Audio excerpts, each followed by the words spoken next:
ó ṣe bíi pé o ti ní experience tó pọ̀ nínú case bẹ́yẹn.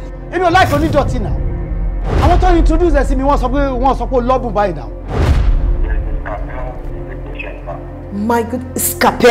So mo ṣèlérí fún pé ní gbogbo ọ̀nà máa sa ipá mi. Where's my wife? No, sorry, excuse me. No, what please? Ẹ fún mi lẹ́jọ́, ẹ fi ẹ̀sùn lẹ́jọ́. Bọ̀ wọ́n ní ìka tó bá ṣe lọ́ba gé náà. Àwọn ọ̀ka kan wà tó di pé tí wọ́n bá lẹ́nu ní mọ̀sán kò ní fún mi tó bá ní ẹnu ẹ̀. I'm not asking you to cover for anybody because I'm not ready to beg you. Tó bá jẹ́ pé lọ́kùn ara ẹ̀ nǹkan tó ń ṣe right tí kò tó ń ṣe lọ́kùn ara ẹ̀ tó bá ti dá tó ẹ múra sí. Ọlọ́run fún mi kó gbà kan lọ́wọ́ mi nínú. Má respect mi mọ́. O jẹ́ kọ́ ilé mo ṣe respect. Ṣé ìbọn ṣe tó bá dán sí lójú máa gbá ojú ẹ̀ o? Èmi ìbọn máa fọ́ kò bọ̀ ẹ́ lójú. The Nigerian Medical Association, NMA, has revoked your license.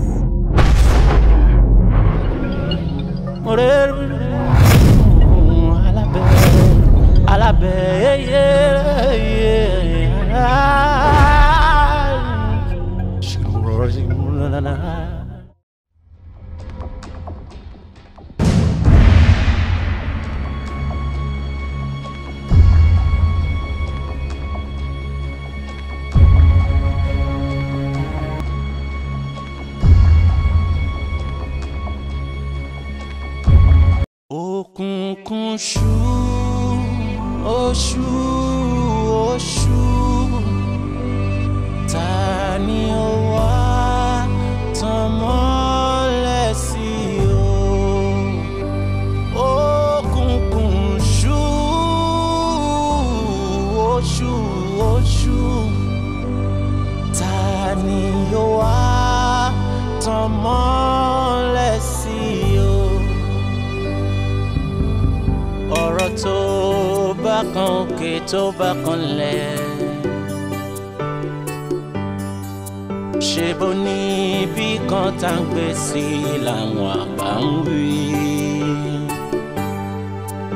Níbo láwa mọ̀ tá fẹ́ gbọ́rọ̀ yìí sí? Ẹ̀yin àgbà ẹ jọ̀wọ́ ẹ là mí lóye o, má sì kúnnùkùnnù torí pa gbọ́nsẹ́ oyin sẹ́ òjò ló kówú gẹlẹmọ́ ọ̀dẹ̀dẹ̀ ń gbóná ṣùgbọ́n ẹ̀yin ń sẹ́ níbo láwa mọ̀ tí ìṣẹ̀lẹ̀ yìí ti ṣẹ̀ wá o. Gini muluzina ya Nonumani gini zigoliludi ya Inu eni oji jorun lo kaka sinu monge Kunshu Oshu Oshu Tani owa Tomole si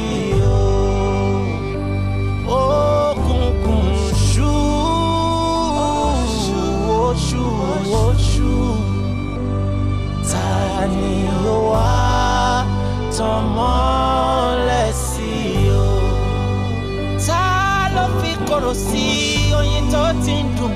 Oṣù oṣù. Talẹ̀ ni tó pa fìtílà nínú àjẹ́? Tani ó wá tàn mọ́lẹ̀ sí o? Tani ló wá tàn mọ́lẹ̀ sí o? Ta ló fi korò sí oyin tó ti ń dùn? Oṣù oṣù. Talẹ̀ ni tó pa fìtílà nínú àjẹ́? Tani ó wá tàn mọ́lẹ̀ sí o? Òkùnkùn ṣú, òkùnkùn ṣú, oṣù oṣù. Tani ó wá tàn mọ́lẹ̀ sí o?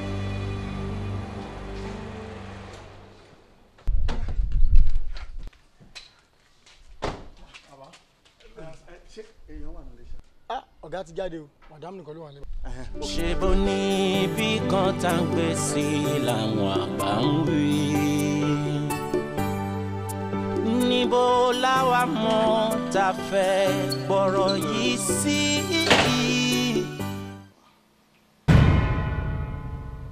ṣé mi lóore ṣé mi lóore ṣé mi lóore ṣé mi lóore ṣé mi lóore ṣé mi lóore please ṣé mi lóore ṣé mi lóore ẹ̀jẹ̀ rí ẹ̀jẹ̀ wọ́n ló wà ta ló wà nílé mo fẹ́ pè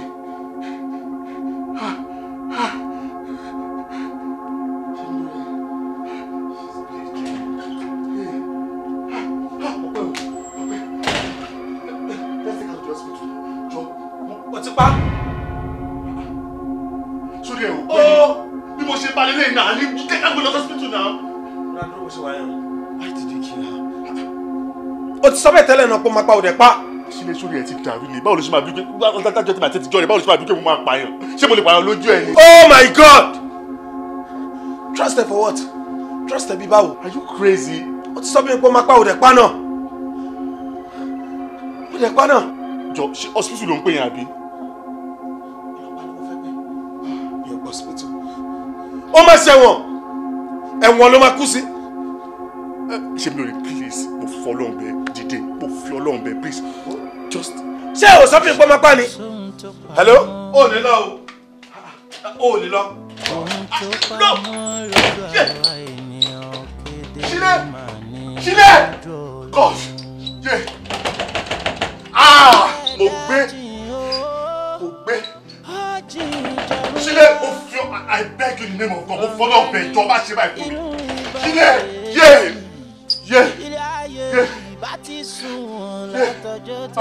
Ṣé mi ò rí ìjọ tó ní Ọlọ́run jíjẹ? Mo fi Ọlọ́run bẹ̀ please just get up please. Now, Mr. Man, kí ni achievement ẹ lẹ́yìn ìgbà tó pa ìyàwó níyàwó? Kí ni nǹkan tó gé ní níbẹ̀? Sọ fún mi. Bàtà ni ereko ni mo fẹ́ jẹ inú kí n pa ẹni tí mo fẹ́. Kí ló fẹ́ fún mi tí mo bá pa ìyàwó mi?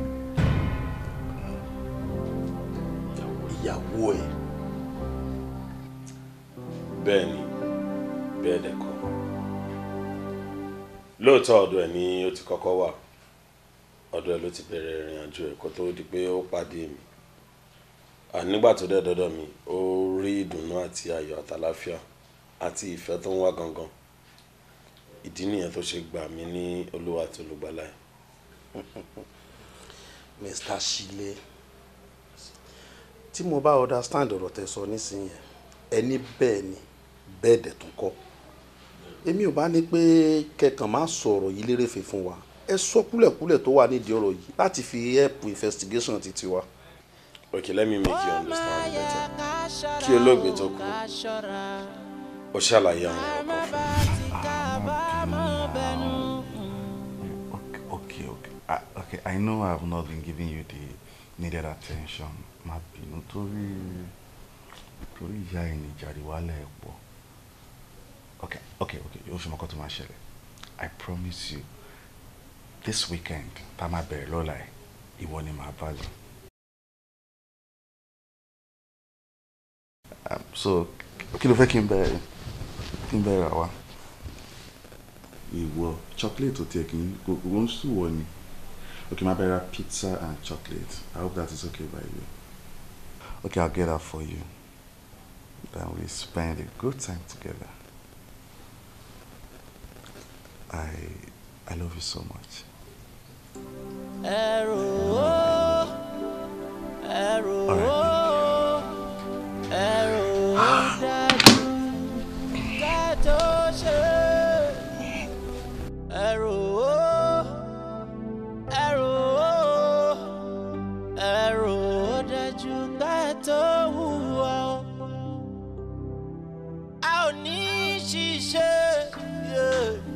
Nítorí ṣìṣe limbo ewúrẹ́ tí ń fi kún ìyá ẹ̀. A ò ní tójú ilẹ̀ mọ́lẹ̀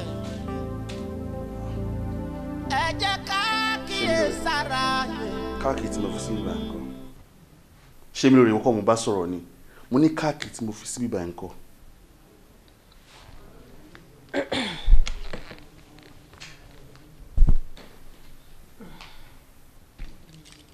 ó wà lọ́wọ́ mi. ẹ fún mi.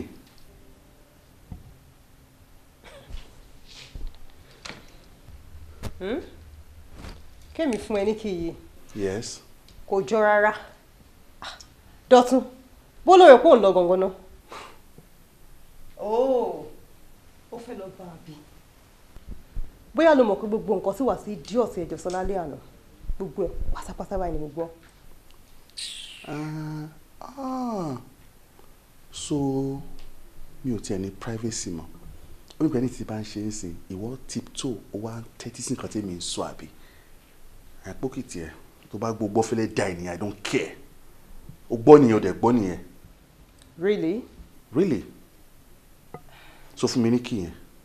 All right then. Àmọ́ kọ́kọ́ ṣoṣo sẹ́mi mọ́ lélẹ́yìí o. Weekend tájọ wà nú ẹ̀ yìí. Àjọ máa lò papọ̀ ní ilé yìí ni. You are not moving an inch. Ṣé mi lóore? Mo fi Ọlọ́run bẹ́ẹ̀. Má kó ìyà jẹ ààrẹ. Mo fi Ọlọ́run bẹ́ẹ̀. Tó o bá fẹ́ kí n fi ẹgbà dá pátánì sí ẹ lára bí ọmọ kékeré fún mi ní kí yẹn. Dọ̀tun, èmi ò ní fi kíyè sílẹ̀. Mo tún bẹ̀ lẹ́ẹ̀kan sí. Màá nà ẹ́ bí ọmọ kékeré. Dọ̀tun kò sí nǹkan kan tó máa ṣe. Bóyá ló tẹ̀ mọ̀ pé lára agreement èmi àti ẹjọ́ sign as couple ni pé àjùmọ̀ máa wà papọ̀ ní all the time. You are not going anywhere. Fún mi ní kí. I won't be. Now listen to me woman. Tó bá tún àìrú nọ́ọ̀sẹ̀sì pẹ̀lú mi máa ṣe é léṣe ni àbújáwèé ni tó yẹ ò pé ni. Idiot. Ojú tí a jẹ́ ríran ìbátan rajé tí wọ́n lè kẹ́ wọ́n wá lóúnjẹ tó tọ́ sí wọn fàjà. Ó yẹ ṣó pé kò sí nǹkan pàtó tó ń ṣe fún arákùnrin tó fi ń mú kó máa ṣìwàwù sí ẹ. Because this person that I know of is a very cool and calm man. I mean, kò lè dédé máa treat ẹ báyìí now. Babes, that's the point. Mi ò ṣe Dọ̀tun. I did not wrong him. Ṣó mọ̀ pé àwọn ọkùnrin wa yìí sometimes wọ́n máa ń need kí a pamper wọn. Bóyá tó bá ṣe jí làárọ̀ ó máa ń ní àwọn pecking tó máa ń fún ní forehead àbí kó tó dìde bóyá ó máa ń ní àwọn sandwiches kan tó yẹ kó ṣe tó ò ṣe àbá àwọn favourite oúnjẹ kọ̀ọ̀kan tí ò kì í ṣe fún. In fact tó tẹ̀ lè jẹ́ múra àbúrò bẹ́ẹ̀ ni àwọn ọkùnrin wa wọ́n máa ń like amúra sexily bóyá kí wọ́n náà bọ́ sínú ọjà kó change àwọn lingeries ẹ̀. As a matter of fact nǹkan tó wọ̀ yìí gan mi ò appreciate as obìnrin. Ó yẹ kò yẹ kó wà nílé kó máa bọ́ ara náà. Ó yẹ kó wọ àwọn nǹkan tó máa wà skimpy tó máa ṣí gbogbo cleavage ẹlẹ̀ bóyá tó bá tún try láti ṣe gbogbo yẹn mind ẹ̀ á tún rọ̀ sí ẹ díẹ̀ because I don't get. Ọ̀rẹ́ mi ó lè sọ̀rọ̀ bí ẹni wípé o mọ̀ mí èmi náà ò bad now. Mo ń gbìyànjú fún bọ̀bọ̀ yìí kókó fẹ́ appreciate mi ni ṣé ibi Dọ̀tun ṣe wà yẹn nínú bedroom mo try láti please ẹ even kò jẹ́ nínú kitchen ní Dọ̀tun bá sọ pé ó ti yá I will never resist him. Ǹjẹ́ mo kọ́ bí Dọ̀tun ṣe ń pe pupa ní ẹ̀gbẹ́ mi ló ṣe ń pe green ní ẹ̀gbẹ́ mi nǹkan kan ṣoṣo tó kù tọkọ mi ò tí ṣe ni pé kó gbóbìnrin wá ka mi wọlé nínú ilé yìí. Kí ló wá ń sọ I am tired. Sú mi. Ọ̀rẹ́ mi tọ́rọ̀ bá wá rí báyìí ó níbi tí èèyàn máa ń gbé ka o. Bẹ́ẹ̀ ni ní àdúrà ni pẹ̀lú gbogbo nǹkan tó kà sílẹ̀ yìí àdúrà nìkan ló lè ṣe. Èṣù olóhùn ò ní wọlé tọ̀yàn wá o èèyàn báyìí ni ò ní fún láàyè tó máa dí gàgà gbogbo ibi tí ò ní gbà. Bẹ́ẹ̀ ni ò ní gbà fún ni o kó súnmọ́ àdúrà ẹ ní kíkan kí wọn náà wá take time ẹ kó fà á mọ́ra gbogbo ètò náà ti ń ṣe sẹ́yìn yẹn kó bẹ̀rẹ̀ sí ní túnṣe kó wá fi kún. Bẹ́ẹ̀ ni mo sọ irú àwọn ìmúra yẹn kó máa mú fún oúnjẹ yẹn kó máa ṣe fún lásìkò gbogbo eré yẹn tó bá ní pé kitchen ò tún tẹ́ òun lọ́rùn mọ́ gbé wọnú mọ́tò staircase bẹ́ẹ̀ ni wọ́n ṣe ó lè fi style kó sọ fún kó jẹ́ kẹ́ lọ sí pool even nínú pool gan tó bá fún ṣe nínú pool àwọn nǹkan bí kékèké bẹ́ẹ̀ yẹn ló máa ń da orí ọkùnrin rú táwọn ò kí ń kàkún. Oh yes. and èèyàn dẹ̀ need láti build home ẹ̀ ní gbogbo àwọn nǹkan tí èèyàn dẹ̀ máa lò láti fi build home ẹ̀ nìyẹn because àwọn ọmọ oṣù tó wà ta yẹn wọn ò náwó ní gbà o àwa gan la ní fún wọn láyè. ìbátan rajé tí wọn ò lè kẹ́. You're not looking so good anymore. wọ́n wá gbóúnjẹ tó tọ́ sí wọn fàjà. abẹ́ orí gbó ọ̀pọ̀ ló lójú tí ò fi ríran. ọ̀pọ̀ ló lójú tí ò fi ríran sẹ́. nígbà tán rajé o tí wọn ò lè kẹ́. wọ́n gbóúnjẹ tó tọ́ sí wọn fàjà. bàjẹ́ bá dé jẹ́ kí n dá mọ̀ bàbá jọ̀wọ́ o. làmí lójú inú máma jẹ́ kí n bọ́ lójú. bàbá jọ̀wọ́ o. kí n lè dá mọ̀ kí n ṣe kẹ́ ajé yóò. bàbá jọ̀wọ́ o. bàbá jọ̀wọ́ o. jẹ́ n rajé jẹun láyé mi. bàbá jọ̀wọ́ o. Hey baby. You didn't tell me you are now dead. I've been knocking since and you cannot ṣílẹ̀kùn fún mi. Má bínú. Báwo ni dé? Fine. Okay. Iṣẹ́ ńkọ́? How did it go? Fine. Tired, right? Yes, I'm really tired and I need to rest. Sorry about that. Bóyá kò ṣáà dẹ̀ kó tó ṣe tán màá tún fẹ́ save fún ẹ. And you know what? Favorite ẹni mo bẹ́ẹ̀ sè. Woman, I don't care if you made my favorite or not. Èmi ti jẹun kí n tó wálé, unfortunately for you. So whatever junk you made, keep it. And nǹkan tí mi ò fẹ́ lónìí ni kéèyàn stress me because I'm already stressed up. So keep your nonsense to yourself that you call food and let me be. Ṣùgbọ́n. But baby, mo ti stress am látẹ̀kọ́ now. Eat the food and leave it alone, please.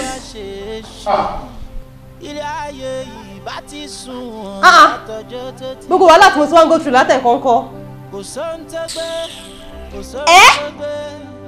ṣé pé kò jẹ́ pẹ̀lú gbogbo àwọn giant prawns yẹn crabs gbogbo àwọn seafood tèmi tẹ̀lé ẹ lọ sí Makoko lọ rà tí mo ní kó fi bá rú ẹ̀fọ́ kò jẹ́. Kò jẹ́ kankan nù ẹ̀. ṣó lè ṣọ́ àpò poundo yẹn sí. Adé yóò jẹ nǹkan. wọ́n ti padà gẹ̀ẹ́tì ẹ̀. wọ́n ti gẹ̀ẹ́tì ẹ̀. wọ́n ti gẹ̀ẹ́tì ẹ̀ ní gidi gan ni. gbogbo àwọn lingeries tá a rà yẹn náà ó wọ́ kò rí. àwọn body spray perfume kankan tí mo ní kó fi sára tó bá máa sùn lálẹ́ ńkọ́. Gbogbo ẹ ni mo lò fún. Kò sí kankan tó mú dọ̀sùn ní gbogbo. Ọ̀gbẹ́ni inú omi ojú òṣì dànù ó ti padà ya wèrè ni fílẹ̀ ni wọ́n máa fi wọ́n lẹ̀ ní bẹ́ẹ̀ ni ó ti ya wèrè sínú ọjà nìyẹn wọ́n ti hé níta ni by the time tó bá máa fi fílẹ̀ òun gan adélé kò ní bá ẹ bẹ́ẹ̀ ni kò ní bẹ́ẹ̀ tó bẹ́ẹ̀ mi ṣe ń wù ẹ́ sìn sí bẹ́ẹ̀ mi ṣe ń wù ẹ́ kémi tó kúrò nínú ilé yìí o máa gun òkè lọ o máa lọ múra bẹ́ẹ̀ ni wàá ṣe mékọ̀pù wàá múra gidi a máa wá wọ ìgboro lọ tá a máa wọ ìgboro lọ torí gbogbo ẹkún tó ń sun yẹn kó nu omi ojú òṣì yẹn kó nu dànù èmi ò fẹ́ rárá mi ò fẹ́ o gbogbo ẹkún yẹn máa jẹ́ kó darúgbó ni ó máa jẹ́ kó look older than your age tọkùnrin bá ní pé òun ti ya wèrè òun ti ṣí èrè tàdé gbìyànjú láti pápẹ́ ká try láti mú wálé tó dẹ̀ ní pé òun ò dúró lé òun ṣàfẹ́ já ọjà jẹ́ kó já ọjà tó bá já fúnra rẹ̀ ló máa padà rìn wálé ẹni tó fẹsẹ̀ lọ sí Òṣogbo á padà wá fúnra ẹ̀ ìwọ pákéjì ara ẹ̀ kó jẹ́ ká jáde báyìí bẹ́ẹ̀ ni mo sọ fún ẹ ká jáde báyìí àwọn ọkùnrin wà ń gbòòrò àwọn guys wà ń gbòòrò tó yẹ pé wọ́n máa tún wọn ṣe wọ́n máa fi ẹ̀jẹ̀ tútù gidi tó máa clean yẹn up tí wọ́n kan tó yẹ pé tó bá gbọ́ṣẹ́ ìgboro yẹn wò lẹ́ẹ̀kan ò ní fẹ́ padà wálé mọ́ bàtà tó bá máa fi délé gan òun kò ní bá ẹ wọ́n ṣe é ṣe é sìn nìyẹn. Ṣé yẹn wá jẹ́ gẹ́gẹ́ bí solution ni mi ń fẹ́ máa ṣe àwọn nǹkan báyẹn mọ́ mo ti drop ẹ̀ for long. òṣì ọ̀rọ̀ tá a máa ra ayọ̀ ló ṣe máa wá parẹ́ ló máa kún kékeré ọ̀gbẹ́ni dìde oníṣẹ́ tó bá tiẹ̀ fẹ́ kú èmi ò ní jẹ́ kó kú bẹ́ẹ̀ ni mo sọ torí bí mo ṣe wà nínú ilé yìí àní kí n tó bọ́tà sẹ̀ èmi àti àjọ máa jáde ni lẹ́kídẹ̀ là ń lọ dídé kó lọ change wíìgì ẹ̀. lọ change wíìgì orí ẹ̀yìn kó change ẹ̀ kó wọ àwọn 14 inches tó bá dé by straight ponytail dáhùn mo dúró díẹ̀ sísìn kó ṣe kíá lẹ́kí là ń lọ o kó múra lẹ́kí ni o má múra mainland. ẹ jẹ́ ká kíyèsára. pẹ̀lú gbogbo wàhálà tèmi ṣe tí mo sì ẹ́ lọ́ba kókó mi pẹ̀lú gbogbo ọmọ mi tí mo tẹsẹ̀ bọ ni tá a fi rí gbogbo àwọn sífùdì yẹn rà kó jẹ́ orí ẹ̀ tí.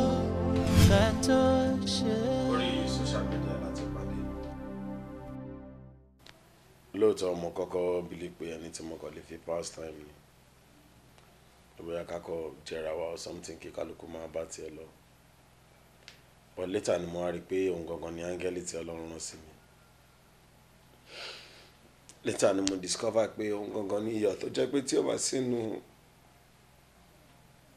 sínú ọbẹ̀ mi ò lè dùn later ni mo discover pé òun gangan lójijì ayé mi. Mr. Shile, a fẹ́ kí ẹ fi ọkàn yín balẹ̀. One thing ta fẹ́ assure yín ni pé a máa dig to the root of irú ikú tó pa ìyàwó yín. I can assure you that. Please help me out. Just don't worry.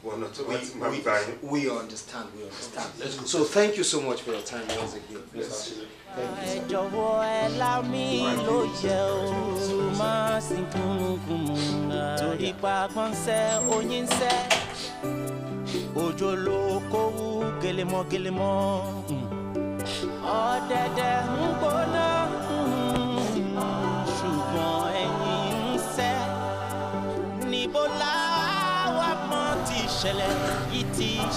Lóòótọ́ ni gbogbo ọ̀rọ̀ tó sọ.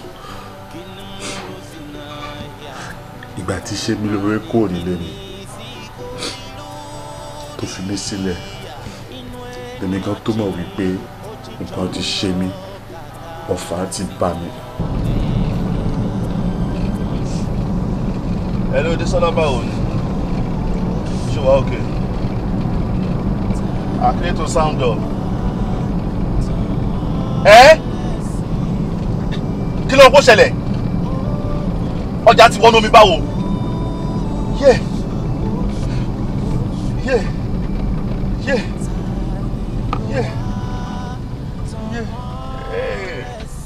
Ah. Yeah.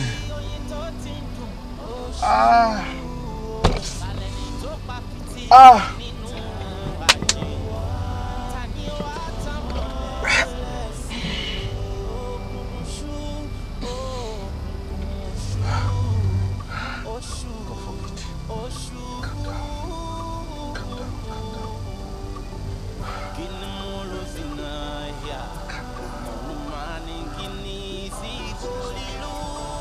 Everything is okay.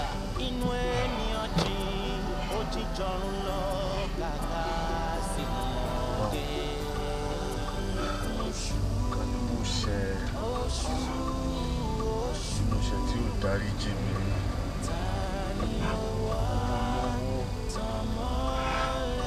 Látẹ́rà. Èèyàn tí ẹ̀yà gbogbo ìmọ́ra wọn kọjá iṣẹ́ mi wọlé. Ti fẹ́ rówó ìdápadà. Ọjà mi ṣe máa wọ mi. Mi ṣe máa gbọ́jà wọlé náà. Yeah.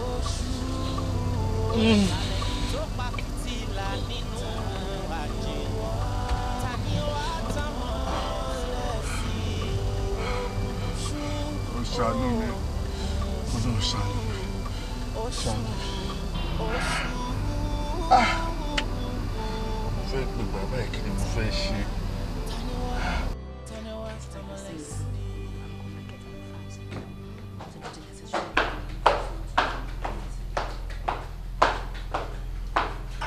Good afternoon, ladies. Yes, absolutely, sir. I'm so sorry for keeping you.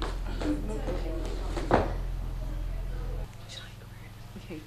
So the last time Tawa checking out buying, you know the agreed time Tebani Pelua oti labs lati sonwo, so that's why we're here. So what you're trying to say now is can you in the Yes, because bank to phone any order. And they need just 1 week lati vacate school. 1 week? Oh, that's not fair. Just 1 week? Okay, please. There should be something we can arrange. Like, please, let's just sort. I don't. We are sorry, sir. We are so sorry. Good There's day. There's nothing we can do. But there should be a kind of agreement we can. No.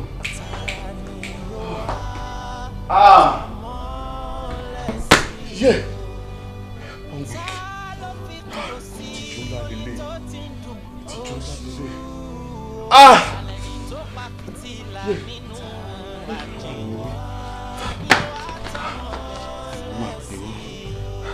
Let me just call my lawyer.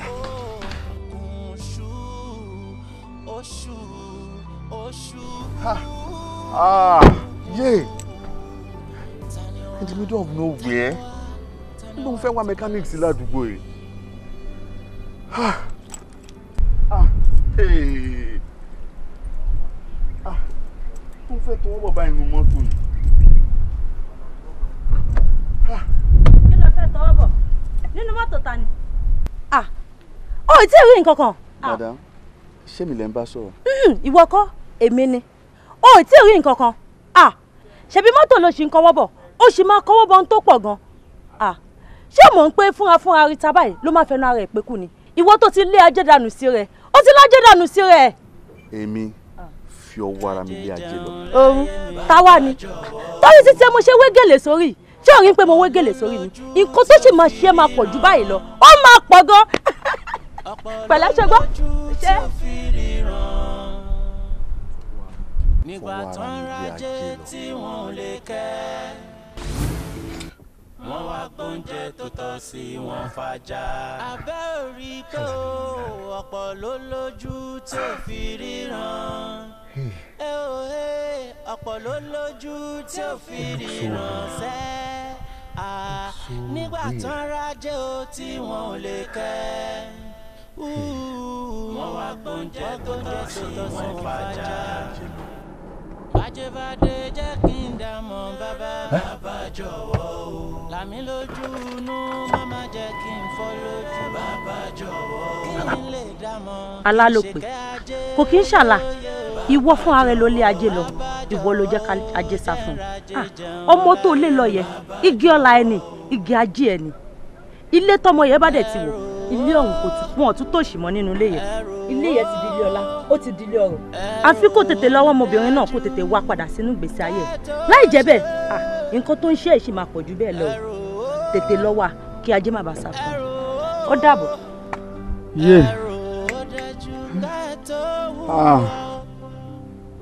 Mo rí nínú àlámọ̀. Nítorí ṣìṣe ní ewúrẹ́ ti fi dùn ìyá ẹ̀. A ò ní tọ́jú ilẹ̀ mọ́lẹ̀. Àìsí ìgbà tó wá di wípé ẹ tó ti fi ọwọ́ jẹun tó tún fún àwọn èèyàn jẹ tó di wípé òun gbọ́gbọ́n ò lè bọ́ ara ẹ mọ́ ẹ tó ti ń fúnni tẹ́lẹ̀ tí ó lè fún ìyàmọ́ tó wá di pé àwọn tó ti fún ló lọ ń tọrọ lọ́wọ́ wọn wá ò wípé etí màá fi máa ṣe ẹ̀sìn kiri ó bẹ́tà kí n lọ kí n jìnnà mọ́ ibi tó ti mọ̀ mí òun ló ṣokùnfà ọ̀rẹ́ mi tí mo pè torí pé ọ̀dọ̀ ẹ̀ jìnnà síbi tí mò ń gbé. Ṣé Johnny ni ọba stressful? Stress? Tí n bá wà stressed up ó tó bẹ́ẹ̀ jù bẹ́ẹ̀ lọ wọ́n níbi tí ìṣòro ẹni bá wà ó lọ́kàn yẹn máa ń wà ó lè lọ I've been through a lot ojú ti rí tó. Tony, no, I understand it, but trust me, everything will be fine. Everybody keeps saying everything will be fine, but no one is helping. Kò sẹ́ni tó ràn mí gbogbo àwọn tí mo lọ bá pátápátá wọ́n kàn sọ wípé everything ma wà okay, everything ma wà okay, but no one is helping. That's what I'm saying. Trust me, ní ọ̀tẹ̀ tó dọ́dọ̀ mi. Fine, everything pátápátá alone ni, but I'll try my best. So I have a good plan for you. Bàbá, tó dẹ̀ jẹ́ pé inú tí ẹ gan máa dùn lásìkò tó dọ́dọ̀ mi. Ṣé pé kò sí nǹkan tí mo bè lọ́wọ́ ẹ̀ tó lè ṣe fún mi? Kò sí nǹkan náà láyé yìí lábẹ́ ọ̀run tó lè bẹ̀rẹ̀ tí mi ní ṣe fún ẹ. Trust me, I will do anything for you, my friend. Ó ti pẹ́ tí mi àti ẹ̀ ti ń bá bọ̀ náà, you know. Ìwọ náà lè kí n ṣe èèyàn bẹ́ẹ̀, at least ìgbà tí ó sì lọ́wọ́ tèmi náà nígbà kan ìwọ náà ti fà mí lọ́wọ́ rí. So kò yẹ kó dásìkò kí n wá ní mo fẹ́ gbàgbé ẹ no, kò possible. Trust me, everything will be fine. Oh. Hello, baby.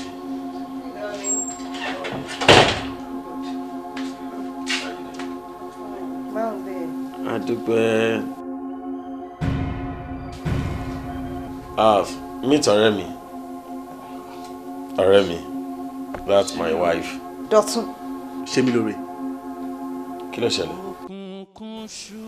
Ṣé mọ́ra rí ni? Bébè, níbo ló ti mọ bọ̀bọ̀ yìí? Bàbá wo? Ọ̀rẹ́ mi nìyẹn náà. Ọ̀rẹ́ mi tí mo sọ fún ẹ pé ó fẹ́ wá gbé lọ́dọ̀ wa fúngbà díẹ̀.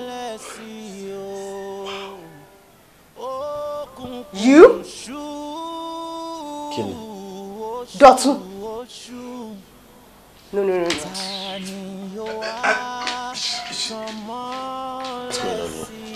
here? How ló sọ pé ṣe lóore ṣe jẹ́ sí ẹ? Kí ló ṣẹlẹ̀ láàrin méjì ṣe mọ́ra rí ni? Sọ pé mo sọ fún ẹ nígbà tí ìṣòro ìbẹ̀rẹ̀ mo lo àwọn kíkọ kan and they told me pé. Please go straight to the point.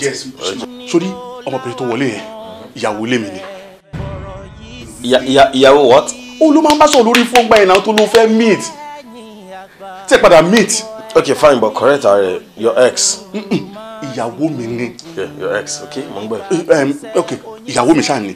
So wọ́n wá sọ fún mi wípé ìyàwó mi tó lọ yẹn o kí n wá ọ̀nà bí mo ṣe lè mú padà wá sílé. So now bó ṣe ń wo yẹn òun ni kọ́kọ́rọ́ ìgbàlà mi òun ló lè wá sílé ayé mi táyé mi máa yí padà.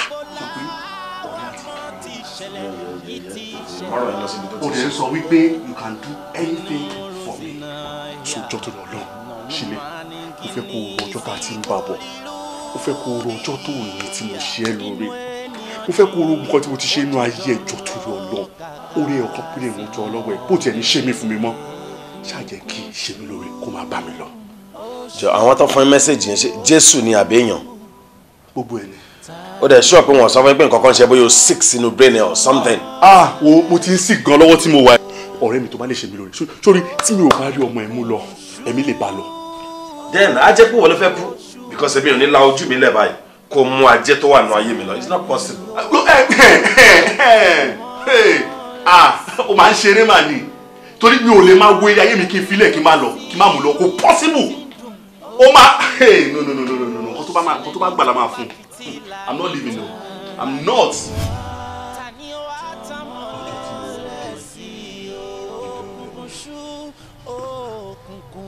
Ọjọ́ yẹn gangan ni mo rí kọ́kọ́rọ́ ìgbàlà mi ẹni tí mo ti wá kiri tipẹ́tipẹ́.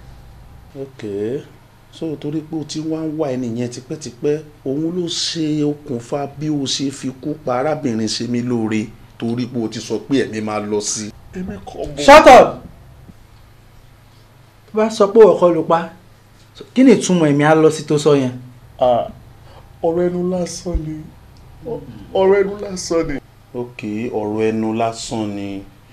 Ó dà pé o lérò pé ọ̀dẹ̀ làwọn tó ń bá sọ̀rọ̀. Ọ̀dẹ̀ ló pè wá. Inspector. Sir. Ó dàbí pé arákùnrin yìí ò ṣetán láti jẹ́wọ́. Tó bá fún ní tọ́jọ̀ tó lágbára, á confess.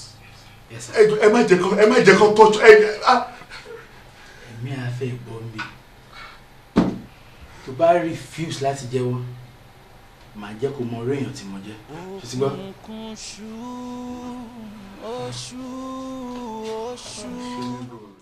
Èjìká Olúwa, ọ̀dọ̀ òdì ni ìfẹ́ ẹ̀kọ́ sí. Kí ló tẹ́yìn náà pẹ̀lú òdì jẹ́ òdì? I have spoken. Ò lè fẹ́. Nǹkan tí Folú ṣe ò dáa náà. Tí mo kọ́ bá lọ ṣẹlẹ̀ sí ẹ̀mẹ̀ yẹn kan.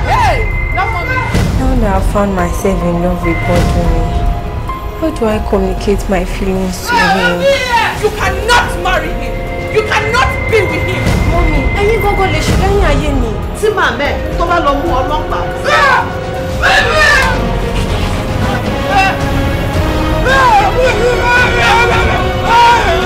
Let him find someone of his kind. Kó jọ kó fi ọmọ mi sílẹ̀.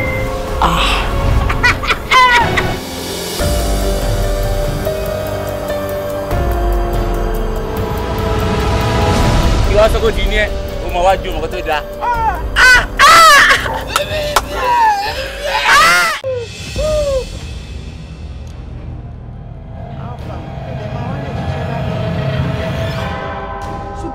bá bímọ ẹ má lọ.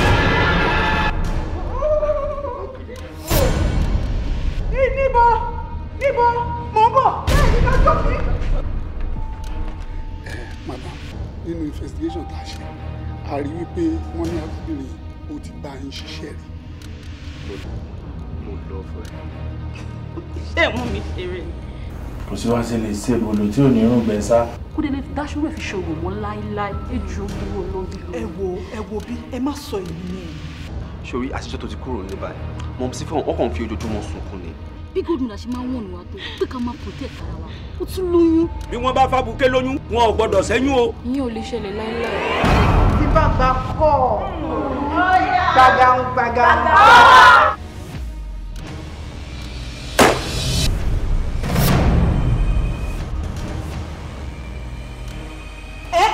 kí lẹ wí.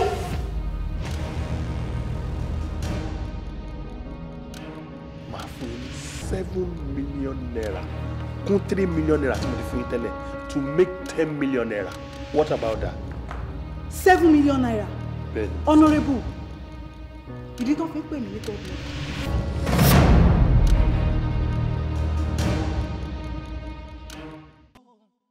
ta ni ó wá tán mọ́lẹ̀ sí o. nǹkan kan ò yé mi lórí ọ̀rọ̀ investigation tá a ṣe lọ́wọ́ because agbọ́nsẹ́ oníṣẹ́ ojú olóko ló wú gbàǹkùgbàǹkù. lówe lẹ̀ ń sọ ọ̀rọ̀ yìí kò fẹ́ yé mi. nǹkan tí mò ń try láti explain fún ẹ ni pé ó dá mi lójú pé ìkan nínú àwọn bọ̀bọ̀ méjèèjì yẹn ló pa lédi yẹn. nǹkan tèmi náà rò nìyẹn sá bọ̀ mo tàbí ẹ ká ṣe investigation dáadáa lórí ọ̀rọ̀ bọ̀bọ̀ sílé yẹn ó ní láti mọ̀ ń pa kú lédi yẹn. sílé bẹ́ẹ̀ ni sá. bọ̀bọ̀ bí mi ṣe ń wo bọ̀bọ̀ yẹn ó look responsible tó lè wúrò wà bẹ́ẹ̀ yẹn sá. ọ̀gá mi sá with due respect ọkàn mi ò true sí rárá. ẹ jẹ́ ká ṣe investigation dáadáa lórí ọ̀rọ̀ kànga ní inú ìbá ṣe é ṣí ilé ayé ìbá ti sùn wọn látọjọ́ tó ti pẹ́ kò sóhun tó gbé ohun tá a fò ní ṣe ọ̀rọ̀ ìtàn ní bódọ́lá kò sóhun tó gbé ẹ má bínú ẹjọ mọ ohun tá a fè ní báwo wá ní ṣe ti jẹ́wọ́. ọ̀rọ̀ ìtàn ní. because kò ní tètè jẹ́wọ́ ṣẹ́rí ẹ jẹ́ kí n sàn ọkàn fún yín ọ̀rẹ́ mi ni dáadáa àdètijọ́ ń bàbọ̀ ọjọ́ ti pẹ́ there was a time tó yẹ pé nígbà tá a ṣe yọ̀ ó ṣe nǹkan kan tó yẹ pé nǹkan yẹn lágbára gan kò sí bí wọ́n ṣe ná bọ̀bọ̀ ètò kò jẹ́wọ́ èmi tún lè kọ́ yín ní àwọn ọgbọ́n tẹ́ tún lè tẹ́lẹ̀ dá. Mr. Shile, you are under arrest. You said what? Yeah. Under arrest for what? For what now? Ẹ jọ̀ọ́ ṣé ẹ fẹ́ máa fi igi gún ojú egbò mi ni nígbà tí wọ́n pa ìyàwó mi tí mo pè yín pé kẹ́ wá bá mi wá nǹkan ṣe ti. Ó máa yé yín nísìnyí. Inspector. Mr. Olashide, ó máa dákẹ́ cooperate pẹ̀lú wa because gbogbo tẹ́ bá sọ nígbà a máa lo against him tẹ́ bá decision. Even in the court of law. So, okay. It is fine. No. Mr. Shile, I'll work with you to Can you just move? Okay. It's fine. Seriously, this is fine. Respect yourself and move now.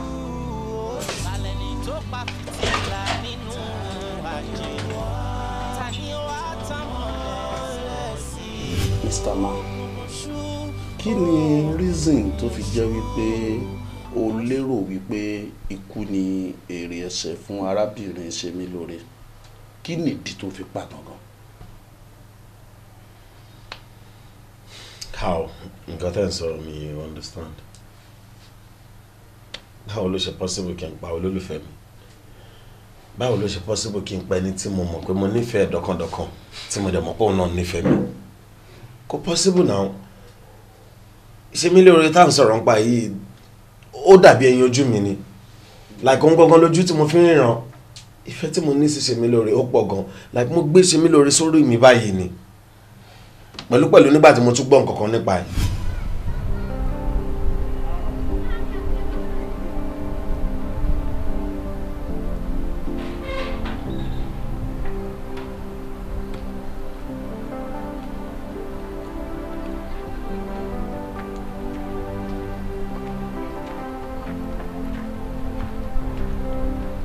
káàsán sà. Ẹ káàsán. Ẹ káàsán. Ẹ jọ̀ọ́ ṣé mo lè rí yín sà? Of course. Bí mo ṣe ń bọ̀ ẹ́ ní ẹ̀mí Ọlọ́run sọ kọ́kọ́ fún mi nípa yín. A mú mi rí pé ẹ ṣẹ̀ṣẹ̀ ṣalábàpàdé ọmọbìnrin kan ni.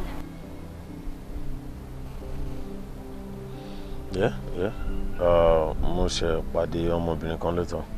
Ṣùgbọ́n ìròyìn ti arábìnrin náà ó kún díẹ̀ káàtó.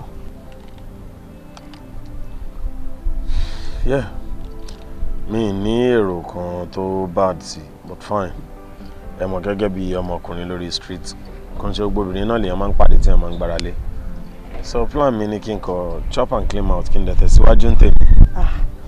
Ẹ bá má ṣe bẹ́ẹ̀ o. Torí arábìnrin tá à ń sọ yìí òun gangan là ń pè ní ajé.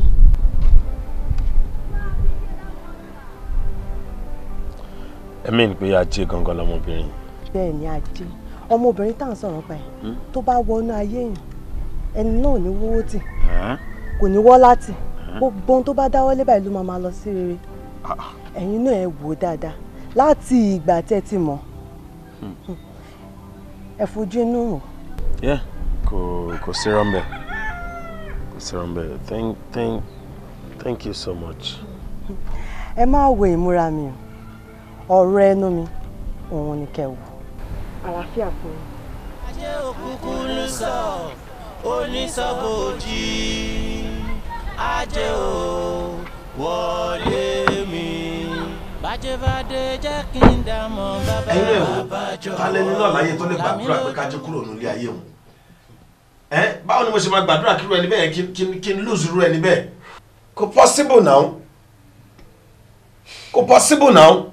Ẹ̀yin náà ẹ jọ̀ọ́ torí Ọlọ́run ẹ bá mi gbé yẹ̀wò. Mr. Man. Yes, sir. Why can't you just stop the pretense and say the truth? Because from the autopsy test I carry out, ó jẹ́ ká realize that she died of food poison. Yeah, poison ló jẹ. Poison?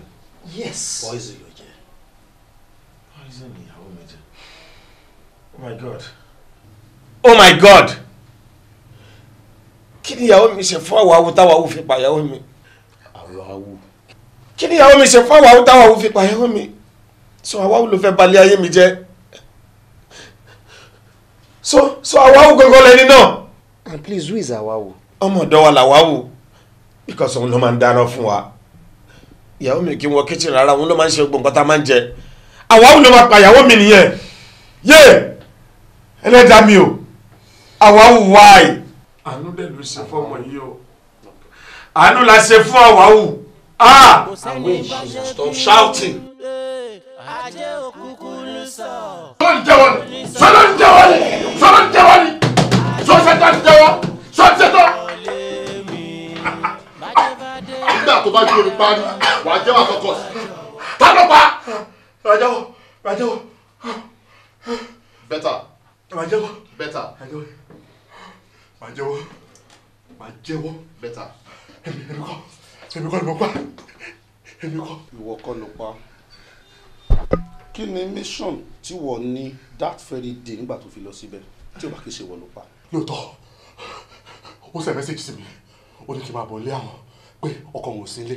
Ó wá ní pé kí n make sure pé mo delete message immediately. So mo wá sáré delete ẹ̀ because kò fẹ́ kí n implicate òun torí pé ọ̀rẹ́ lèmi àti bí ọkọ náà ló jẹ́ sí tó gbé sílé.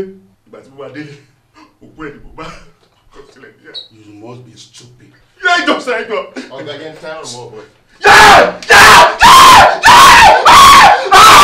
Èmi kọ́ mo pa! Èmi kọ́ mo pa! Okay, can you just imagine what you are saying? Ó ní kí wọ́n delete àwọn text messages yẹn, ó dẹ̀ delete ẹ̀ for what reason? Kọ́kọ́ ẹ̀ má rí because ọ̀rẹ́ lèmi àtọ́kọ́ ẹ̀. Èmi náà lè ti fẹ́ rí. Bọ̀bọ̀ yìí ò tí ì ready láti jẹ́wọ́. Now you know what to do now. Yes sir. Áǹkì ẹsẹ̀ méjèèjì. Yẹ́! Mo kú! Ikú ẹ̀ pa mí! Ẹ pa mí!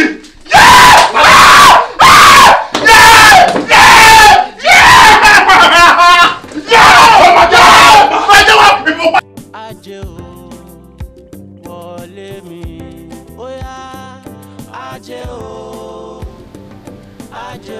Àwáwù ni orúkọ mi. Now, Awawu, ṣúrí mo fẹ́ kí o help wa káwa náà bá lè ràn ẹ́ lọ́wọ́. Okay, sir. Ní ọjọ́ tí ìṣẹ̀lẹ̀ yìí ṣẹlẹ̀, ta ni ẹni tí ó dá iná oúnjẹ tí ẹ jẹ ní ilé yẹn? Ní tilẹ̀ tọ́lọ́run, èmi àti madam la jọ ń dáná kó tó di pé madam rán mi níṣẹ́. Wọ́n rán iṣẹ́. Bẹ́ẹ̀ ni, mo fẹ́ dákú nígbà tí mo gbọ́ pé madam ti ṣàìsí.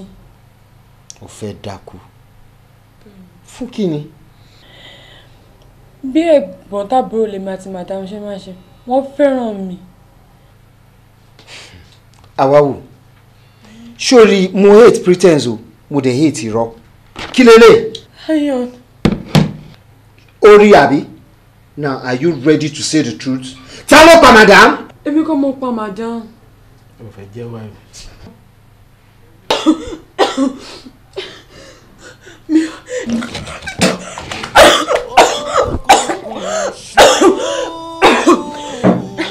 Èmi kọ́ mo pa madam, ṣùgbọ́n mo mẹ́ni tó pa madam.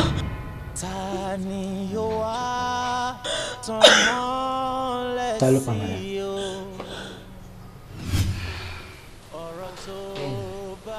Àwọn ọmọ mẹ́tẹ̀ẹ̀ta tí mo bí fún wọn láṣẹ lẹ́nu. Ṣó wá dáa kóbìnrin kan sọ pé òun fẹ́ gba bàbá wọn lọ́wọ́ mi. Ọkùnrin ò mà lọ́rùn. Aṣọ ọ̀gá ti níyàwó tó rẹwà báyìí pẹ̀lú àwọn ọmọ mẹ́ta. Ó ṣe dé.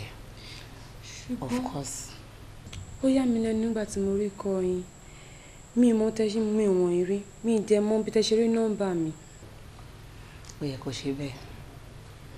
Ìwọ fíbi tí mo ti rí nọ́mbà ẹ̀ sílẹ̀. Eégún mọ ni ènìyàn ni ọmọ. Ó mọ ẹ dáadáa. Ṣùgbọ́n mo fẹ́ ká gbé yẹn sẹ́gbẹ̀ẹ́. Kí ló dé tẹ́ fẹ́ wá pè mí mọ́? Ìrànlọ́wọ́ ẹ ni mo nílò. Mi ò dẹ̀ mọ̀ bóyá wàá lè ṣe fún mi. Àmọ́ tó bá ṣe fún mi inú mi á dùn gan. Mo fẹ́ kó yọ mí kúrò nínú ìṣòro tí mo wà yìí. Mo fẹ́ kó ṣàánú mi, kó yọ mí kúrò nínú ìbànújẹ́ ayérayé tọkọ mi fi mí sí. Mo fẹ́ kó ràn mí lọ́wọ́, kó bá mi gbọ̀n ìyà yín nù. Kí lẹ fẹ́ kí n ṣe fún yín mọ́? Ṣe. Òun náà rí nǹkan tí ọ̀gá ẹ̀ ṣe fún mi. Tó da ọmọ mẹ́ta tán tó dá sí mi lọ́rùn nítorí pé ó gba ọkọ mi lọ́wọ́ mi. Mo wá fẹ́ kó ràn mí lọ́wọ́. Mo kàn fẹ́ fún ẹ ní nǹkan kékeré kan ni kó bá mi gbọ̀n sínú oúnjẹ ọ̀gá ẹ̀. Ẹ fẹ́ jẹ́ kí n bá yín pààyàn? Ẹ má bínú mà o, mi ò lè ṣe o. Kò ń ṣọ̀fẹ́ wo èmi gan ti ní plans fún ẹ. Tó bá lè ràn mí lọ́wọ́ bá mi gbọ̀n nǹkan sóúnjẹ ọ̀gá ẹ̀. Mo ti ní owó jàpọ̀ àtà tí mo fẹ́ fún ẹ. Iṣẹ́ ọmọdọ̀ tó ń ṣe yìí ò dáa. Mo fẹ́ fún ẹ lówó kí wọ́n lọ start up a business níbì kan. Mi ò lè ṣe, ṣùgbọ́n tó ìbá ní pé ọmọ kékeré ló fẹ́ gbà yín nímọ̀ràn. Èmi á ní bóyá kẹ́ lọ sọ fún ọ̀gá mi. Tẹ́ bá ṣàlàyé fún wọn, ó pé ti bímọ mẹ́ta fún wọn. And then ìyàwó wọn ni bóyá wọ́n jẹ́ kí ọ̀gá padà wá sọ́dọ̀ yín. Ó dẹ̀ dá mi lójú pé ó máa bọ́ sí. Bẹ́ẹ̀. Kí n lọ bá ọ̀gá ẹ̀ tó gbọ́kọ mi. Kí n ṣàlàyé fún pé mo ti bímọ mi dẹ̀ níyàwó kọ́ mi. Ó fi pé yẹn máa work. Ṣé bóbìnrin náà lọ́wọ́ náà? Ó dá mi lójú mà. Kí n lọ bá ọ̀gá ẹ̀. A ò ní tọ́jú ilẹ̀ mọ́lẹ̀.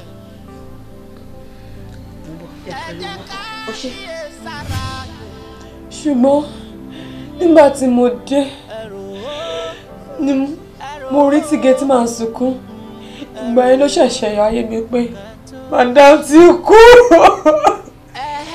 Ẹ̀yin àgbà ẹ jọ̀wọ́ ẹ lámì ló yẹ o máa sin kúnnùkùnnù torí pa gbọ́nsẹ́ oyin sẹ́ òjò ló kówú gẹlẹmọ gẹlẹmọ. Tó fi lérò wípé ikú ni ilé ẹsẹ̀ kò bá bẹ́tà kó jẹ́wọ́ because gbogbo àṣírí ẹ̀ pátá ló ti tú sí wa lọ́wọ́. Ọ́fíìsà ẹ jọ̀ọ́ sà mo fọlọ́run bá bẹ̀ yín bó ṣe rí mi ò lè dáyàn pa ká máa sódìdí èèyàn èmi kọ́ mo pa. A bẹ́tà kó jẹ́wọ́ torí gbogbo àṣírí ẹ̀ pátá ló ti wà lọ́wọ́ àwa ọ́fíìsà. Kí ló ní mo ṣe mi ò ṣe kọ́kọ́ fún un mi ṣe kọ́kọ́ fún mi kó mo pa mi mọ̀ kọ́kọ́ pa ẹ̀. Ìwọ kọ́ ló pa but tó make attempt láti pa. ẹ wo ọ́fíìsà ibi tọ́rọ̀ dé yìí mi lè parọ́ fún yín ó tọ́ ni àmọ́ padà fọ́kọ́ ọlọ́gbọ́n ṣọgbọ́n ni ọgbọ́n ọmọdé ẹni mo padà lọ. àǹtí mo ti mọ bí tọkọ yín wà o. mo bí tọkọ mi wà. ọ̀dọ̀ obìnrin kan náà wà o obìnrin ẹ̀ káàpù ọmọ bẹ́ẹ̀ ni wọ́n jọ ń gbé lọ́kọ àtìyàwó ni. ara mi obìnrin káàpù ọkọ mi mọ́lẹ̀ báwo ni wọ́n ṣe mọ̀. ọ̀rẹ́ mi kan ló ń ṣiṣẹ́ ń bẹ̀ ọ̀rẹ́ mi ò lọ́mọ ọ̀dọ̀ wọn òun ló já mi sí gbogbo bó ṣe ń lọ ń bẹ̀ kódà wọ́n jọ ń gbé ni. tí ọkọ mi àti obìnrin ń ṣe bí ọkọ àti ìyàwó ni. wọ́n jọ ń gbé papọ̀. ṣe lè kódà jọ ṣe lè fún mi nọ́mbà ọ̀rẹ́ yẹn. ìyẹn ló simple jù mo ní nọ́mbà ẹ̀ máa fún yín sínsìn ẹ jẹ́ pé nọ́mbà ẹ̀ fún yín. ṣé o lè jó tọ́ṣà ṣe lè wà pẹ̀lú èmi ti gbàgbọ́.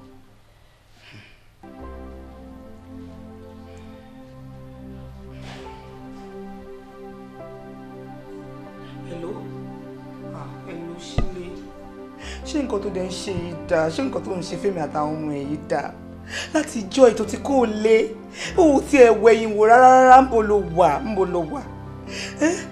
ló wà ọmọkùnrin yìí. ikú wa ló ń kú lọ kí la sọ pé ó ṣe wá kí la sọ pé ó ṣe wá fún ẹ. assignment wo ló ń ṣe tó fìyàwó àtàwọn ọmọ ilẹ̀ nínú ilé láti jọ tó yọjú sí wọn. gbogbo àwọn ọmọ ẹ ń béèrè ẹ irú assignment wo nìyẹn.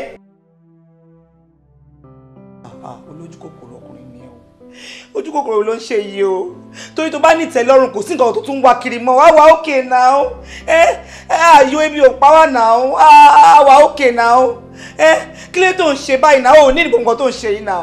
wo jẹ́ ń sọ fún ẹ máa wulẹ̀ darẹ̀ láàmú má làágùn jìnnà wọ́n ti sọ fún mi mo mọ ibi tó wà wọ́n ti sọ fún mi o wọ́n ti jẹ́ kó yí pé obìnrin kan ló lọ bá ti ń bì kan ó máa bẹ́tà kó máa bọ̀ nílé torí bóyá ń ṣe fún mi yóò dáa o gbogbo nǹkan tó dẹ̀ ń ṣe ó ti yé mi ó ti mọ̀ pé kò sí nǹkan tó fẹ́ ṣe fún mi ó mọ̀ pé mo nífẹ̀ẹ́ débi pé mi ò lè fi ẹ́ sílẹ̀ àmọ́ tí màá lè mú ẹ ọlọ́run wà o bàbá máa rántí pé mo lẹ́lẹ́dà tèmi o ẹlẹ́dà mi dẹ̀ máa dà fẹ́ gbogbo ìyàtọ̀ fi ń jẹ mi àtàwọn ọmọ yìí o ẹlẹ́dà mi á dà fẹ́ ọlọ́run wà o hello ọkọ mi Ṣílé kò tí fún mi ṣá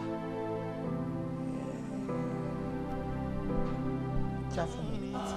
ṣùgbọ́n ẹ̀yin ń sẹ́ níbo láwa mọ́ ti ṣẹlẹ̀ yìí ti ṣẹ̀ wá ó gíní mú rosina yá. So má worry ṣùgbọ́n màá tẹ̀lé ẹ. Are you for real? Of course now. Mo drink ẹjọ.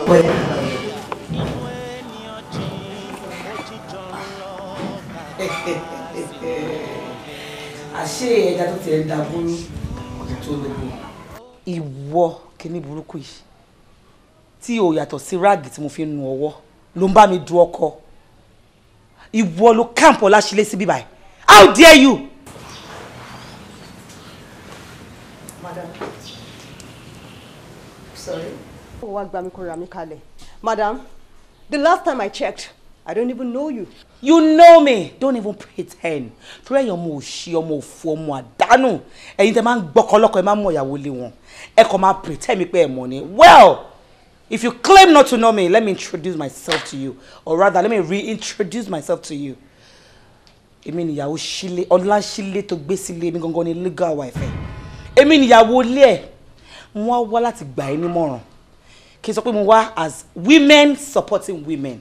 Torí mo fẹ́ advice ẹni mi wá bẹ́ẹ̀jà pé kò má waste time ààrẹ. bí mo ṣe wà yìí èmi ìyàwó Ṣílé yes Ọláṣílé mo lè ti bí odidi ọmọ mẹ́ta fún oh yes. Ṣílé ò ní kankan tó fẹ́ fi ẹ́ ṣe ó fẹ́ use and dump ẹni because I mean kí ló ní lọ́wọ́ ẹ̀ ṣé ọmọ ló tún fẹ́ bí fún ni mo ti bí ọkùnrin fún mo ti bí obìnrin fún mo bí Olúwafẹ́mi mo bí Olúwafẹ́rànmi mo dẹ̀ tún bí Dọlápọ̀ yìí tó jẹ́ obìnrin so kí ló kù kò sí kẹta ọmọ kí ló tún fẹ́ bí fún wọn á gba ìmọ̀ràn ni mo wá bẹ́ẹ̀ jà o á bẹ́tà kò fi ọkọ mi sílẹ̀ kò ń ṣẹ́rù ẹ̀ Ọláṣílé kò ń ṣẹ́ni tó lè fẹ́ mi yẹn ní padà sí ibà ẹ̀ this is gonna be the last time tí to my visitor. But if you do not leave my husband, you will not live to tell the story. I promise you that. Good day.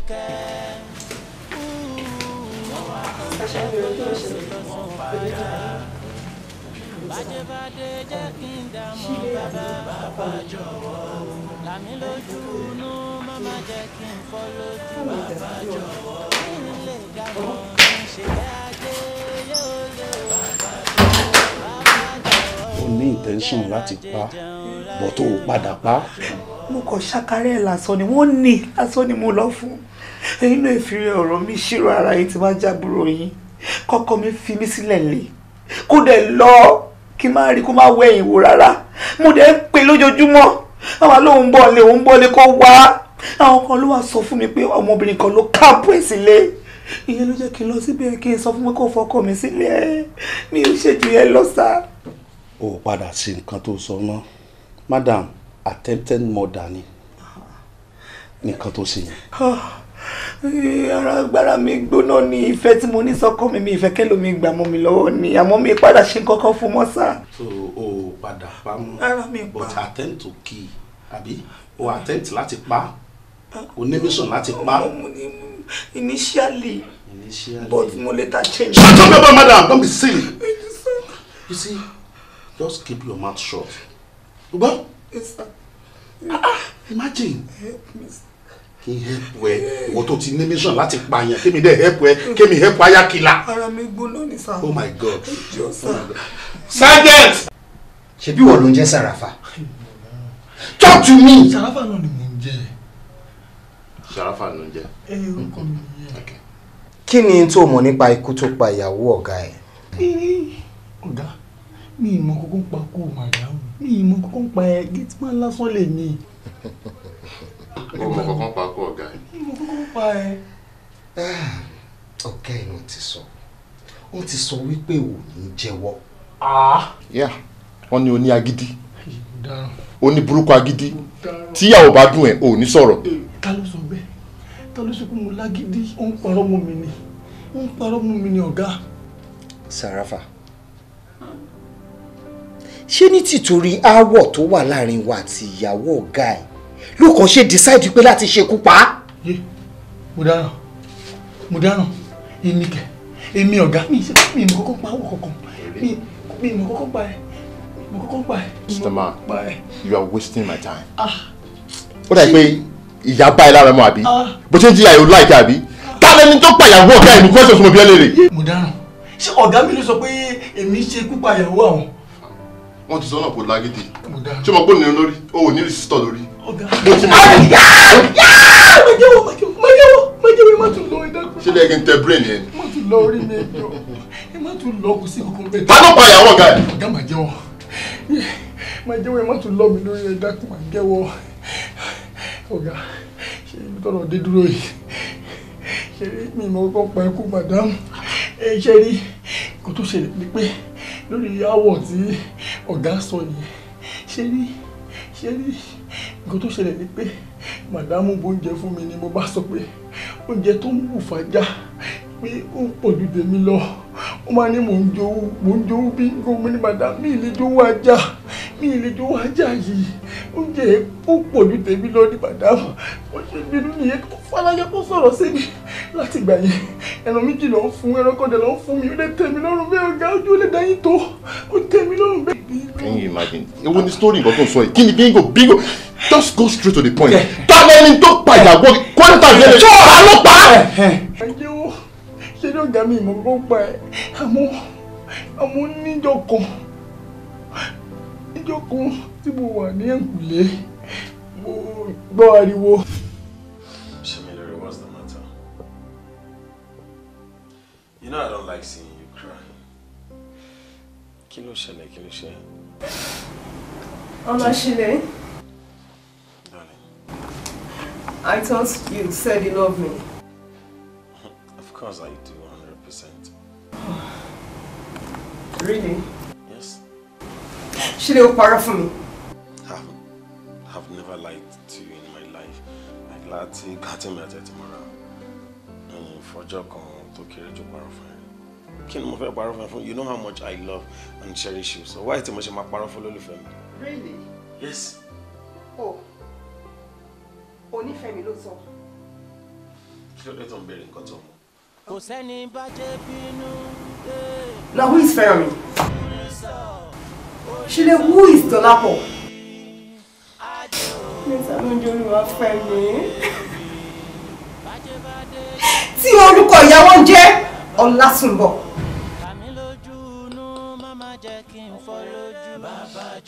Ẹ̀wọ̀n lọ́rùn.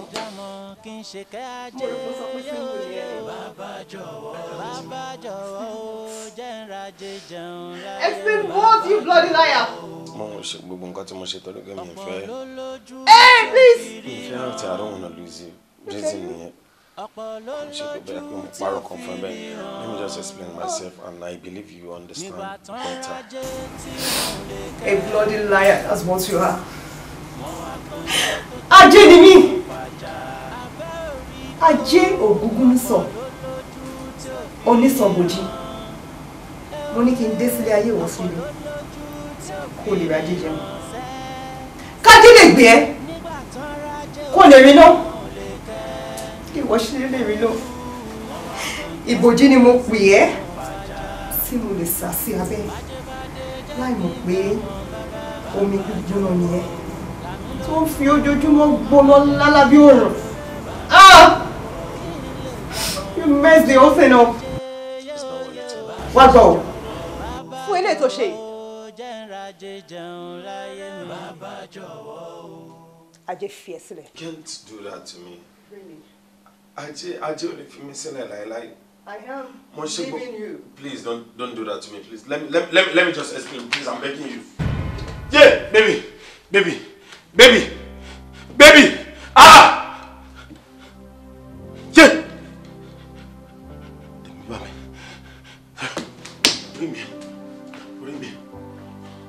Orí mi. Darn. Yeah.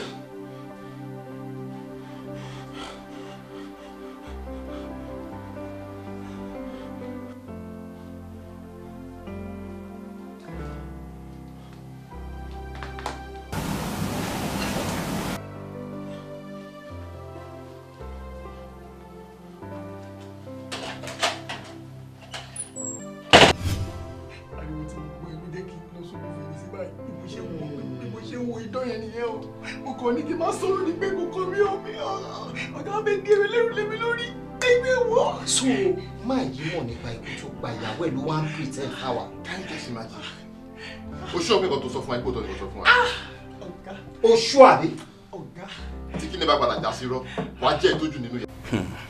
Ó ṣe mí láàánú fún ẹ Mr. Man wípé ẹ̀yin tí a máa rò pé èèyàn gidi ni yín ẹ̀yin gan ni a rí jẹ nídìí ìbàjẹ́ nígbà tí wọ́n mọ̀ pé ìwọ gangan lẹni náà kí ló dé tó ń fún wa ní igbó dídí sán wá ń pretend fẹ́ máa dà wá láàmú àbí. Nǹkan tó rí lè ṣẹlẹ̀ ni pé kò kí n ṣẹjọ́ mi. Èmi àti ẹ̀kọ́ ni misunderstanding ni mo dẹ̀ ń try láti calm me down. Bí tí mo ti ní kí n fa ni ọlọ́mọ ike ṣùgbọ́n mọ̀nà lọ́wọ́ èèyàn mo kàn ní kí n fa sẹ́yìn pé wá má lọ. The next thing bóyá ìṣubú lulẹ̀ nìyẹn tó kù. Èṣù gbọmọnà lọ́wọ́ ẹ̀. But even at that, ó ti ṣẹlẹ̀ nìyẹn. The next thing for you to do and the right thing is get a nearby police station. Ẹ lọ report ara yín ohun tó ṣẹlẹ̀ ní. Instead tẹ wá bẹ̀rẹ̀ sí ní jẹ́ ká kàn implicate àwọn tí ò yẹ kẹ́ implicate. That is too bad. I was very, very scared to do that because confession. Now listen to me. Listen. Sórí nǹkan kan tèmi kan tó máa sọ fún ẹ ni pé tó bá déwájú George ṣé nǹkan tó máa sọ fún wa ni pé èṣù ló gbọmọ náà lọ́wọ́ ẹ̀ o believe pé wọ́n recognize èṣù àbí àánú ẹ̀ ṣe mí gan. Ẹ jọ̀ọ́ ẹ bá mi jẹ́ káwọn ọgbọ́n tá a lè dá sí kí n má ti èdè kọ́ọ̀tù rárá ìjọ torí Ọlọ́run. Ok sórí nǹkan tèmi kan máa gbà ládùúrà fún ẹ ni pé tí Ọlọ́run bá yọ ẹ tí ẹlẹ́dàá ẹ bá wà lẹ́yìn ẹ tó bá kúrò nínú kéèsì yìí tọ́lọ́run bá ní pé kó mórí bọ́ nínú kéèsì tó wà nínú ẹ̀ yìí when next tí ló ẹ bá ṣẹlẹ̀ the nearest police station ló yẹ kó lọ report sí Sergeant, there's nothing we can do when you get to the courts. If God wants you to be vindicated, so be it. Please, can you just move now? Sergeant, ẹ sọ fún Meji tó wà.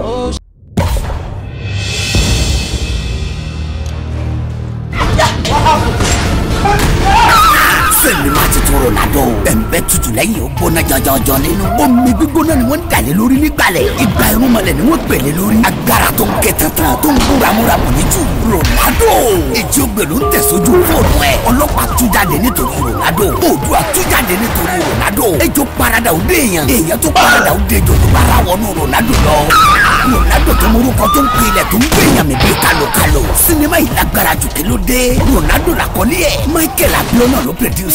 Wasiu Adeyanju Atabiodun Adesina ló direct ẹ̀. Fúnkẹ́ Ògúngbè ló package ẹ̀. Starring Ọdúnladé Adékọ́lá, BIMBO, Michael Abiona, Ṣẹ́gun Ògúngbè, Madam Sajẹ, Láti Fọlárin Lálùdé, Mustapha Ṣọlágbàdé, Don Richard, Fúnkẹ́ Ògúngbè àti bẹ́ẹ̀ bẹ́ẹ̀ lọ. Nínú sinimá titun Ronaldo, subtitled in English, ó ti jáde sórí VCD nìkan kásánà. Marketed and distributed by Mustard Films and Records Nigeria Limited, AG11/09 Movie City, Ami Arena Shopping Complex, Bolade Osodi, Lagos. Telephone 09032835752 àti 07030700181. Head office wà wà ní suite 386 Iná Ọlájí complex Agodi Gate Ìbàdàn. Àtẹlẹ́ tó wà ní number 1 and 2 Òkèọlá Àpòmù nípínlẹ̀ Ọ̀ṣun. Àti káàkiri bí gbogbo. Sinimá titun Ronaldo. Agbára gbangba lórí ìta gbangba. Ó kọjá àfẹnuyàn àfi kẹ́ra kẹ́wò kẹ́gbà. Ronaldo ti jáde. Grab your copy now.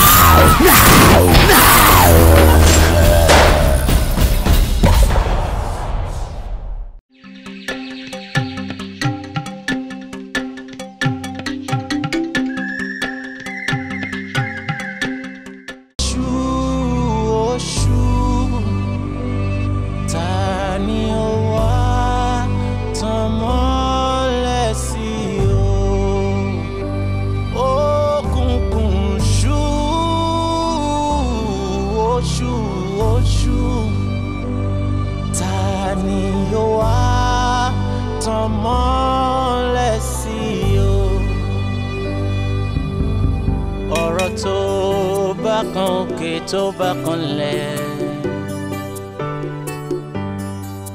ṣe bó ní bí kan tá ń gbé sí làwọn àgbà ń wí níbo láwa mọ̀ tá fẹ́ gbọ́rọ̀ yìí sí ẹ̀yin àgbà ẹ jọ̀wọ́ ẹ là mí lóye o má sì kúnnùkùnnù torí pagbọ́nsẹ́ oyínsẹ́ òjò ló kówú gẹlẹmọ́ ọ̀dẹ̀dẹ̀ ń gbóná ṣùgbọ́n ẹ̀yin ń sẹ́ níbo láwa mọ̀ tí ìṣẹ̀lẹ̀ yìí ti ṣẹ̀ wá o kini molo sinaya nonu mani kini sigoliludia inú ènìyàn jìn ó jíjọrun lọ ká